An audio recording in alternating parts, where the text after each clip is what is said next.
إن الحمد لله حمدا كثيرا طيبا مباركا فيه، نحمده على جزيل نعمائه ونشكره على جميل آلائه. هو الأول والآخر والظاهر والباطن، وهو بكل شيء عليم. وأشهد أن لا إله إلا الله وحده لا شريك له، له الملك وله الحمد، يحيي ويميت وهو على كل شيء قدير. وأشهد أن سيدنا محمدًا عبده ورسوله صلى الله عليه وعلى آله وأصحابه وأزواجه وذرياته وأهل بيته ومن تبعهم بإحسان إلى يوم الدين، أما بعد.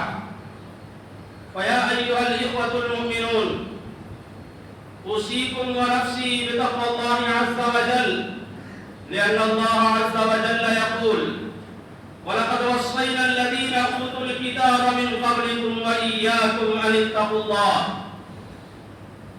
وأوصيكم ونفسي بالثقة بنصر الله عز وجل، لأن الله عز وجل يقول: ولينصرن الله من ينصره إن الله لقوي عزيز.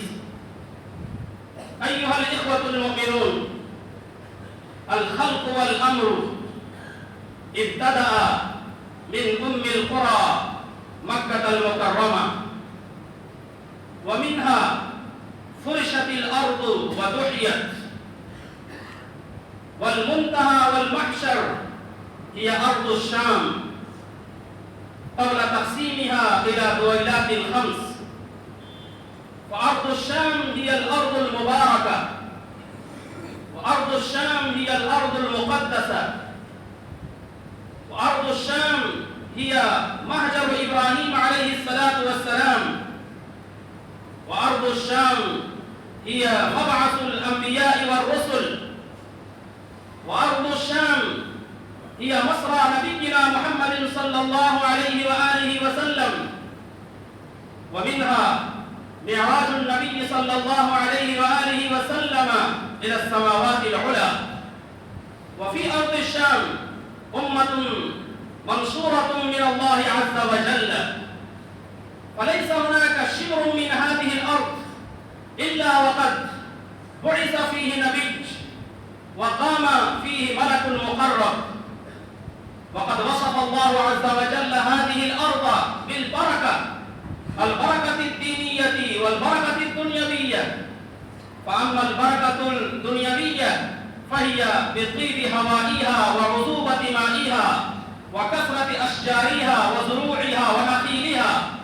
وأما البركة الدينية فهي مدفن الأنبياء والمرسلين، حتى قيل 10,000 نبي قد دفن في هذه الأرض المقدسة المباركة.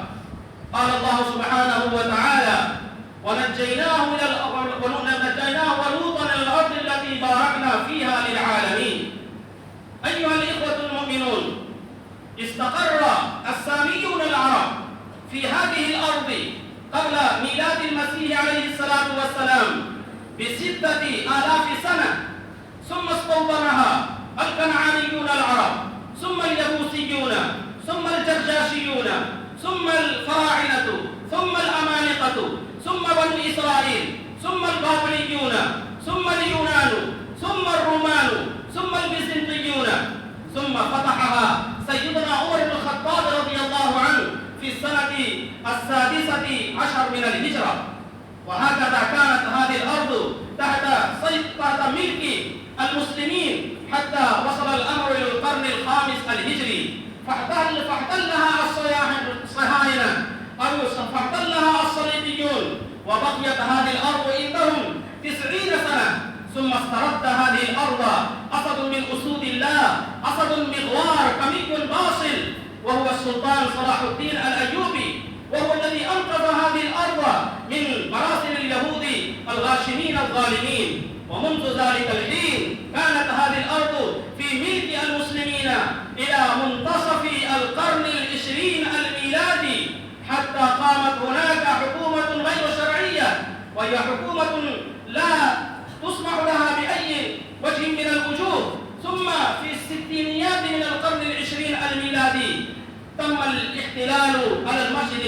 الأقصى. ثم كان هناك منذ ذلك الزمن أو منذ ذلك الوقت قتل وتشريد وتهجير وأمثال ذلك من الأعمال. والأقصى يستغيث، والأقصى ينادي، والأقصى يصرخ، فهل من ملب وهل من مجيب؟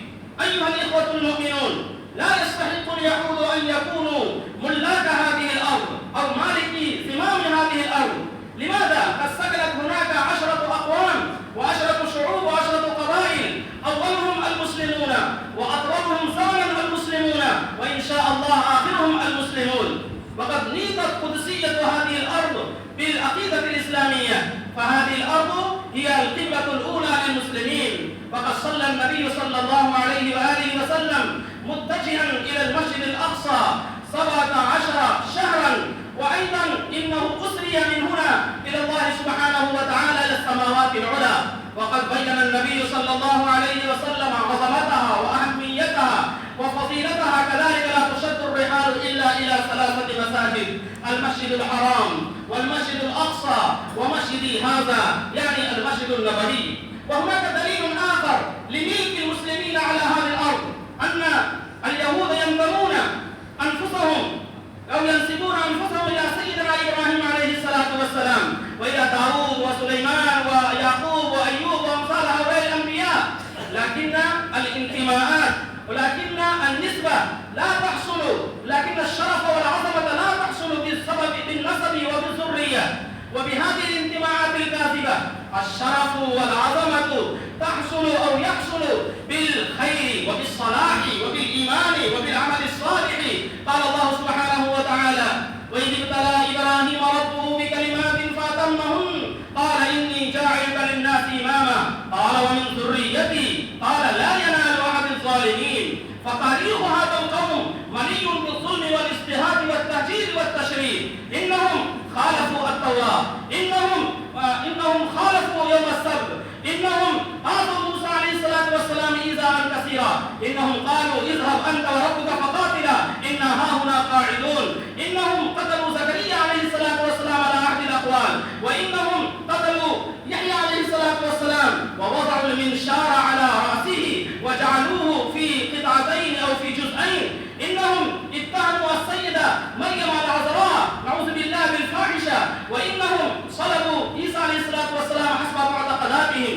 هذه هي الجرائم وهذه هي الأمور هي التي جعلتهم كلبة وخنازير ومسختهم ولعن الله عز وجل عليهم. وقد أزال الله سبحانه وتعالى من أنفسهم نسبة الإمامة والقيادة والوصاية على العالم. قال الله سبحانه وتعالى: سبحان الذي أسرى بعبده ليلا من المسجد الحرام إلى المسجد الأقصى الذي باركنا حوله لنريه من آياتنا إنه هو السميع البصير. أيها الإخوة المؤمنون، إذا تأملنا في هذه الآية الأولى من سورة الإسراء اتضحت لنا نقطتان قرآنيتان تفسيريتان.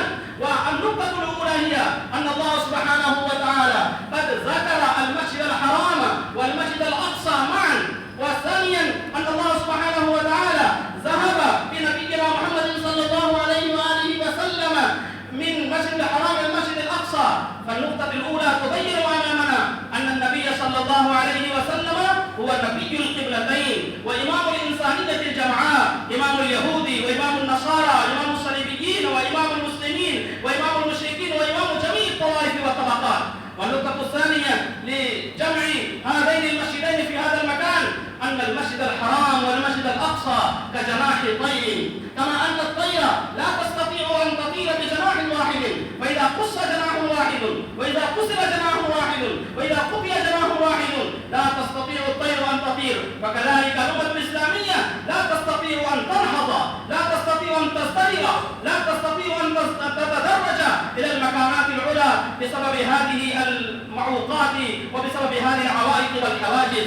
فيا أيها الإخوة المؤمنون، هناك جماعة منصورة من الله تعالى في بيت المقدس وفي أكناف بيت المقدس. قال النبي صلى الله عليه وسلم: لا تزال طائفة من أمتي ظاهرين على الحق لا يضرهم من خذلهم حتى يأتي وعد الله. وماذا نفعل في هذه الأيام؟ هو الدعاء لهؤلاء المجاهدين الباصرين. وقد سألت ميمونة رضي الله تعالى عنها النبي صلى الله عليه وآله وسلم: ايتوه فصلوا فيه فإن الصلاة فيه كألف صلاة فيما سواه. قالت: يا رسول الله إن لم أتحمل إلى المسجد الأقصى. قال: فتهدي زيتا يسرج فيه، فمن فعل ذلك فهو كمن صلى. هكذا قال النبي صلى الله عليه وآله وسلم. قال الله سبحانه وتعالى: إن تنصروا الله ينصركم ويثبت أقدامكم. وقال الله سبحانه وتعالى: يا أيها الذين آمنوا ادخلوا في السلم كافة ولا تتبعوا خطوات الشيطان إنه لكم عدو مبين. أقول هذا وأستغفر الله لي ولكم ولسائر المسلمين من كل ذنب فاستغفروه إنه هو الغفور الرحيم.